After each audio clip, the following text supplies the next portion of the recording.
Halo semuanya, perkenalkan nama gue Tari. Gue pengen sharing pengalaman horor yang gue alamin pas gue masih duduk di bangku SMA.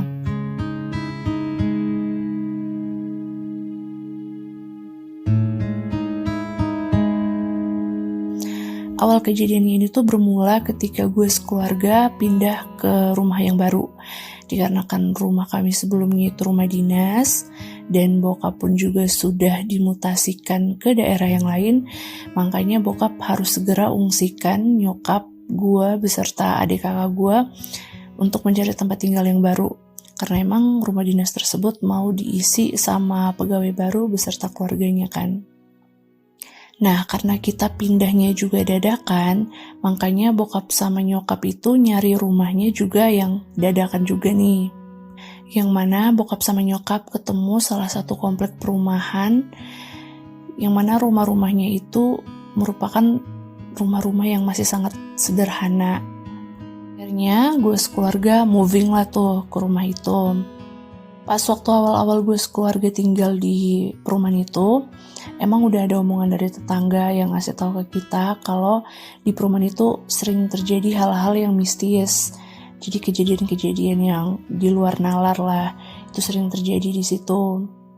Tapi karena emang bokap sama nyokap gue tuh tipikal orang yang emang gak terlalu peduli sama yang kayak gituan, jadi ya udahlah, nggak mau terlalu diambil pusing karena saat itu juga kan kami masih jadi warga baru kan di situ. Jadi ya udah dengerin aja.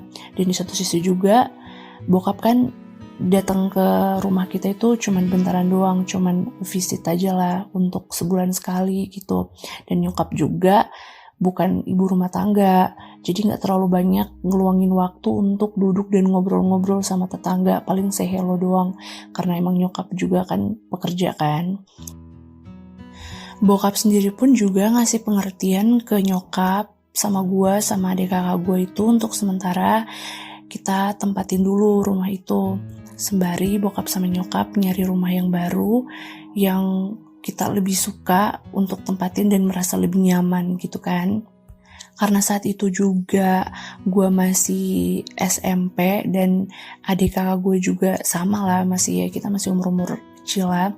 Kita sih fine-fine aja, mau tinggal di mana aja kan, intinya sih tetap bareng sama nyokap bokap lah. Oke, jadi tadi kan gue sempat bilang bahwa tetangga ngasih tahu ke keluarga gue bahwa di komplek itu sering terjadi hal-hal yang mistis. Nah, gue juga sih nggak bisa nyalahin tetangga-tetangga itu bahwa mereka emang yang terlalu percaya banget sama hal-hal begituan. Sebenarnya untuk orang Indonesia sendiri, emang masyarakat Indonesia ya masih banyak banget orang-orang yang percaya untuk di berbagai daerah itu masih banyak banget yang percaya sama hal-hal mistis dan goib.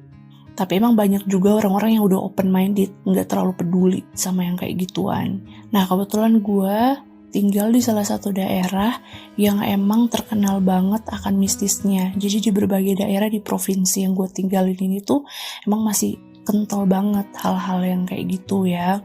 Nah, kejadian ini tuh terjadi pada suatu malam saat nyokap sama adik-adik tuh gak ada di rumah. Nah, jadi gue ceritain dulu, gue punya 2 orang adik cowok, 1 orang kakak cowok, dan gue anak cewek satu-satunya. Sebenarnya gue punya kakak cewek 1 orang, tapi udah almarhumah. Nah, ini gue juga punya cerita soal dia, tapi nanti gue cerita di story aja ya mengenai kakak gue ini. Oke, kembali ke topik utamanya. Nah, pada saat itu gue disuruh jagain rumah bareng kakak cowok sama nyokap, karena nyokap waktu itu ada urusan gitulah di luar dan jalan bareng 2 orang adik gue ini. Jadi cuman gue sama kakak gue aja yang jagain rumah, nungguin sampai nyokap balik kan. Nyokap tuh udah mesen ke kakak gue kalau nggak boleh ninggalin gue sendirian di rumah. Kalau mau main ya udah main aja deket-deket. Kalau nggak main bareng sama gue aja di rumah daripada main keluar nyari teman karena udah malam juga kan, ngapain juga keluar gitu. Terusnya pas nyokap udah jalan, ternyata kakak gue ini berdusta.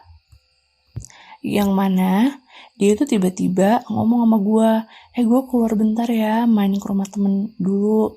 Gue bilang sama dia, rumah temen lu jauh apa enggak. Kalau rumah temen lu jauh, pulangnya jangan kemalaman banget. Jadi nggak boleh lah di atas jam 10. Jadi sebelum jam 10 kalau bisa tuh lu udah kembali ke rumah. Dia bilang ya udah tenang aja, ntar gue udah balik kok gitu, lu tenang-tenang di sini aja ya. Yaudah gue iyain aja kan, karena saat itu juga gue lagi demen-demennya mainan handphone untuk dengerin radio sama MP3, karena di zaman itu tuh gue ingat banget masih heboh-hebohnya MP3 untuk sosial media tuh. Kayak kebanyakan orang tuh lebih demennya tuh main ke warnet kan daripada main di handphone, karena emang saat itu Android itu belum zaman ya. Jadi buat gue ya udah nggak apa-apa lah, orang gue asik aja di rumah sendirian, entah mau nonton TV atau mau dengerin MP3, ya udah intinya yang penting gue bisa nungguin dia balik gitu aja kan, sambil nyari-nyari hiburan aja gitu. Kayak pas dia pergi, ya udah gue masuk kamar nih, gue udah kunci pintu semuanya, kunci jendela, karena emang nyokap juga pesan kalau misalkan mau keluar dari rumah apa mau kemana gitu, entah gue sama kakak gue yang cowok ini, atau gue sendiri atau dia sendiri, tuh pintu tuh nggak boleh sampai nggak dikunci. Jadi pintu jendela harus dipastiin supaya dikunci semuanya. Setelah gue kunci semuanya, gue masuk ke kamar, gue pakai earphone, gue dengerin MP3, ya asik sendirilah sambil nyanyi sendiri. Terus nggak lama gue denger ada orang yang getuk-getuk pintu jendela kamar, tapi gue masih diemin aja dulu karena gue mikir aja mungkin efek dari suara lagu yang gue denger atau mungkin apalah gitu. Karena gue lanjut dengerin lagu kan. Terus nggak lama gue dengerin lagi ada suara getuk-getuk di jendela kamar. Nah gue udah mulai kecilin volume dari lagunya itu kan, dan gue mastiin, ya gue masih mikir positif lah, mungkin aja ada kucing yang gerasak gerusuk di dapur jadi nimbulin suara kayak gitu. Akhirnya gue coba dengerin lah, coba mastiin lagi gitu, ini suara apaan. Nah terus suaranya itu udah hening, udah gak ada lagi suaranya. Ya gue gedein lagi nih volumenya, gue tiduran lagi, gue dengerin lagi lagu. Gak lama udah makin nih kan suaranya. Nah terus kebetulan kan gue tidurnya itu arah gue itu tuh kayak menghadap ke jendela. Nah pas gue malingin mata, gue ngeliat dong ke arah jendelanya. Kayak gue berasa tuh jendela tuh agak kegoyang gitu. Terus gue coba mastiin, karena emang kan gue juga rabun kan. Nah gue mikirnya tuh mungkin gue meleng apa karena efek dari rabun di mata gue itu yang mungkin bikin gue ngeliat si jendelanya itu tuh goyang sendiri. Karena gue coba bangun, gue merhatiin benar-benar tuh jendela. Tapi emang benar nih jendela tuh gak goyang-goyang dan berbarengan sama suara getukan. Karena gue udah mulai dikit parno, tapi berusaha untuk positif. Karena gue mikirnya ini nih pasti si kakak gue udah balik. Terus gue bilang, "Kak, itu lu di luar ya? Bentar ya, gue bukain pintu." Tapi gak ada jawaban. Jadi ngetuk-ngetuk aja terus gitu. Nah setahu gue, kakak gue ini bukan tipe orang yang demen banget iseng. Dia tuh orangnya ya udah gitu, cuek-cuek aja gitu, ya apa adanya gitu. Kalau misalkan mau masuk, kalau udah nyampe di rumah ya udah nyampe aja gitu, nggak ada yang kayak bercanda-bercanda dulu, nggak kayak gitu. Dia bukan tipe orang yang kayak gitu. Akhirnya gue mastiin lagi, "Kak, itu lu apa enggak? Ini gue mau bukain pintu nih." Karena emang gue juga takut kan. Secara gue sekeluarga juga kan masih warga baru di situ. Gue juga bisa berpikir dong, mungkin orang normal juga akan berpikir ini bisa aja orang luar yang iseng atau emang orang dalam rumah yang iseng kan, ya udah pikirannya udah pasti kemana-mana. Akhirnya karena nggak ada jawaban, gue balik ke tempat tidur. Jadi gue udah bodo amat tuh jendela yang goyang-goyang kayak orang ngetuk-ngetuk gitu. Gue bodo amat. Terus pas gue balik lagi ke tempat tidur, nih jendela udah gak ada yang ketuk lagi, udah gak goyang-goyang lagi. Tapi sekarang berpindah ke pintu depan rumah. Jadi ngegetuknya itu tuh maksa. Terus sembari ngegetuk gitu, kayak orang yang maksa buat ngegedor-gedor pintu gitu loh. Dibarengi sama suara buka. Nah suara ini suara yang asing banget buat gue. suara bukan kakak gue juga, bukan adik gue juga, bukan nyokap gue, pokoknya suara yang bukan orang di dalam rumah lah gitu. Itu suara orang lain, gue inget banget. Di situ parno gue makin menjadi-jadi. Jadi gue udah yakin banget kalau ini nih bukan orang dalam rumah, ini pasti orang luar rumah. Gue dalam pikiran gue saat itu, gue takutnya tuh orang ngerampok. Itu pertama. Terus yang kedua, gue takutnya ada orang iseng di luar yang, mohon maaf ya, mungkin udah tahu karena gue sama kakak gue doang sendiri di rumah dan kakak gue jalan, tinggal gue sendirian di rumah kan, mungkin mau melecehkan atau apa gitu. Tuh dalam pikiran gue. Terus yang ketiga ya udah pikirannya itu yang makhluk-makhluk astral itu. Tapi gue berusaha untuk tenangin diri gue. Yang bikin gue makin parno itu pas nih pintu kayak ditendang-tendang gitu, digedor sembari ditendang-tendang dan maksa buat mau masuk gitu kan. Gue makin takut kan, dibarengi sama gue denger tuh kayak suara angin-angin yang kencang banget. Nah gue lari ke belakang, ke dapur. Gue lari ke dapur sama ke kamar belakang. Gue mastiin di kamar belakang sama dapur itu pintu sama jendelanya ikutan bergetar atau enggak. Kalau emang beneran ikutan getar atau goyang gitu kan, berarti emang ada angin kenceng. Tapi enggak sama sekali. Gue coba ngintip juga dari sela-sela lubang-lubang kecil gitu, emang gak ada sama sekali angin yang kenceng banget gitu kan. Pasti kan bakal ketahuan kalau angin kenceng kan, pasti ngikut-ngikut di pohon-pohon gitu kan. Terus gue balik lagi ke depan. Nah itu pintu masih aja kayak ada orang tuh yang pengen banget masuk. Karena gue udah mulai nangis lah di situ, gue udah mulai ketakutan kan. Ya gue udah mikirnya udah pasrah aja nih, siapapun yang masuk ini, mau manusia mau bukan manusia, gue udah pasrah aja. Karena gue coba telepon kakak gue, dia masih sempet tuh belum ngangkat, dan gue sempet ngeliat jam, waktu itu tuh udah jam 11-an lewat gitulah. Nah ini anak kan udah berdusta banget ya, pertama udah berdusta sama nyokap, sekarang berdusta sama gue. Kalau gue nyuruh dia pulangnya di bawah jam 10, sekarang udah jam 11, dia belum nongol-nongol juga kan bos. Akhirnya pas gue nelfon sama dia itu, dianya malah ngedumel balik, katanya lu ngapain sih nelfon kayak orang. Dan saat itu juga pas gue telepon sama dia tuh gue kan nangis ngejar, terus juga kayak ketakutan banget gitu, kayak orang ngos-ngosan ketakutan banget gitu. Terus dia bilang, lu ngapa sih kayak orang dikejar setan aja, lu ganggu aja lu gue lagi sama temen. Kata gue, pulang lu tadi katanya mau pulang di bawah jam 10, sampai sekarang belum balik juga. Kata dia, apaan sih lu? Karena gue kasih tahu kan gue diganggu kayak gini. Kata dia, itu imajinasi lu doang kali, lagian lu penakut banget jadi orang, kalau kayak gitu dilawan dong. Ya kali kan, dikata gue anak cewek juga ngelawan yang kayak gituan kan. Karena dia masih sibuk ngedumel, ngomong gak jelas. Kata gue, yaudah cepetan lu balik, gak usah banyak ngomong, pokoknya harus balik sekarang. Karena gue udah ketakutan banget, karena emang posisinya pas saat gue teleponan sama dia itu, si pintu itu emang bener-bener masih kayak orang ngedobrak gitu, pengen mau ngedobrak gitu loh, ngedobrak pintu.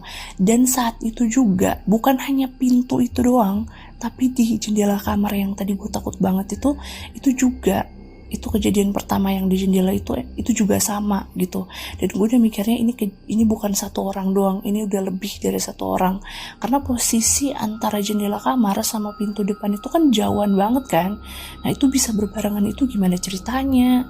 Karena gue makin nangis ngejar, gue udah cuman berdoa aja sembari pasrah sama Tuhan. Ya Tuhan, ini kalau emang kejadian apapun gue udah pasrah lah. Terus gak lamanya, pokoknya beberapa menit gitulah sebelum kakak gue nyampe ke rumah, itu pintu sama jendela tiba-tiba udah gak getar lagi gitu, udah gak goyang-goyang lagi, udah gak ada yang nendang-nendang, gak ada yang mukul-mukul pintu, gak ada suara yang minta bukain pintunya.